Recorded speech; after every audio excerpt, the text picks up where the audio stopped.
আমি এই মুহূর্তে দাঁড়িয়ে আছি ফরিদপুর মেডিকেল কলেজ হাসপাতালের ট্রমা সেন্টারের সামনে। এখানের একটা বাস্তব ঘটনা আপনাদের সাথে শেয়ার করব, আসুন আমার সাথে।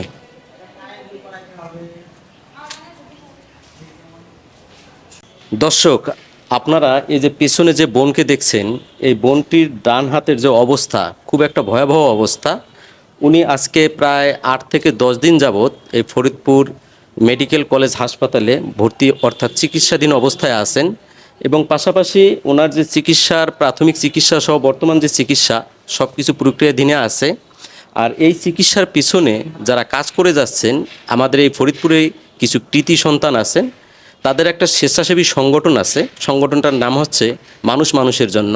এই মানুষ মানুষের জন্য সংগঠনটির তত্ত্বাবধানে এই বোনটির চিকিৎসা প্রক্রিয়াধীন আছে। তো আমি যেটা আপনাদের কাছে শেয়ার করতে চাই, যে আপনাদেরকে চাইলে আমি যদি ওনার হাতের অবস্থাটা একটু দেখাই, খুব ভয়াবহ অবস্থা। ফেসবুক এবং ইউটিউবের কিছু কমিউনিটি গাইডলাইন থাকার কারণে আমি সেই ফুটেজগুলো আপনাদেরকে দেখাতে পারতেছি না। আমাদের সমাজে এই রকম অনেক মা বোন শিশু রাস্তাঘাটে থাকে যারা কিনা চিকিৎসার অভাবে ভুগতেছে। আপনাদের সম্ভব হলে তাদেরকে একটু চেষ্টা করবেন সুচিকিৎসা দিতে। আমরা মূলত ফরিদপুরের যে এই সামাজিক মাধ্যমগুলো আছে, আমরা সেখানে দেখতে পাই যে ওনার হাতে প্রচণ্ড ধরনের ঘা এবং অনেক পোকা থাকে, যেটা দ্বারা মানুষ ওনার থেকে আরও দূরে সরে যায়। একই সাথে ওনার অবস্থা আরও বেশি ওনার অবস্থারও অবনতি হতে থাকে। তো আমাদের স্বেচ্ছাসেবীদের দৃষ্টিতে আসার পরে আমরা ওনাকে ফরিদপুরের নিউ মার্কেট এরিয়াতে ওনাকে পাই। এরপরে হচ্ছে ওনাকে ফরিদপুর মেডিকেল কলেজে আমরা ভর্তি করি। তারপর থেকে ওনার চিকিৎসা চলছে এখন পর্যন্ত। তো ওনার হাতের যে অবস্থা ছিল, মূলত ওটা দেখে মানুষ দূরে সরে যাচ্ছিল, একই সাথে ওনার অবস্থা আরও বেশি খারাপ হয়ে যাচ্ছিল। তো সেইখান থেকে এখন ওনার অবস্থা অনেকটাই ভালো। আমরা চেষ্টা করতেছি ওনাকে ভালো চিকিৎসার পাশাপাশি দেখভালের যে ব্যাপারটা, সেটা আমরা নিয়মিত করছি। আমাদের বোন যেই সব স্বেচ্ছাসেবী আছে, আমাদের তার নারী যারা আছে, তারা নিয়মিত আসছে, তার সাথে কথা বলতেছে। আজকেও আমরা তার গোসল করিয়েছি, চুল কেটে দিয়েছি, নিয়মিত খাবার দাবারের ব্যবস্থা করতেছি। তো আমাদের সংগঠনের নাম যেহেতু মানুষ মানুষের জন্য, আমরা আসলে জাত ধর্ম সকল ধরনের বিভেদ ভুলে যে আমরা মানুষের জন্য কাজ করি, যেই জন্য আমাদের কাছে খুব ইজি কাজটা করতে, আমাদের ভালো লাগে, এটাই আমাদের আনন্দ। আমাদের ভলেন্টিয়াররা আসলে এইভাবেই মানুষের জন্য কাজ করে থাকে বা আমরা করছি।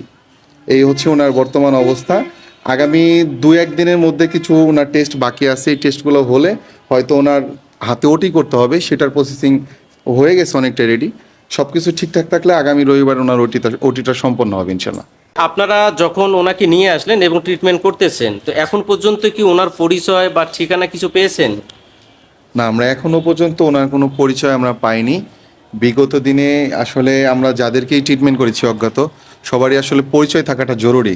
কারণ ট্রিটমেন্টটা পরিপূর্ণ হলে তখন দেখা গেল তার পরিবারের কাছে হস্তান্তর করার একটা বিষয় থাকে। তো এখনও আমরা ওনার পরিচয় পাইনি। আমরা বিভিন্ন মাধ্যমে আমাদের স্বেচ্ছাসেবী যে মহলগুলো আছে, আমরা চেষ্টা করতেছি যে এখনও যাতে পরিচয়টা আমরা সুন্দর মতো পাই। এই ভিডিও যারা দেখতেছেন তাদেরকে অনুরোধ করব, ইনার পরিচয়টা যদি কেউ জেনে থাকেন বা যদি কারো সুযোগ থাকে, আপনারা একটু পরিচয়ের সন্ধান দিয়ে আমাদেরকে উপকার করবেন, যাতে করে ইনার পরিপূর্ণ ট্রিটমেন্ট শেষে ইনার পরিবারের কাছে আমরা হস্তান্তর করতে পারি। দর্শক, আপনারা যারা এই ভিডিওটা দেখতেছেন, প্লিজ আপনারা এই ভিডিওটা শেয়ার করবেন। কারণ হচ্ছে এই যে আপনারা যে বোনটিকে দেখতেছেন, এই বোনটি 8-10 দিন ধরে হাসপাতালে ভর্তি আছে, কিন্তু ওনার নাম ঠিকানা কিছুই উনি বলতে পারতেছে না। তাই আপনি যদি এই ভিডিওটা শেয়ার করেন, তাহলে হয়তো এই বোনটি তার পরিবারের কাছে ফেরত যাইতে পারবে।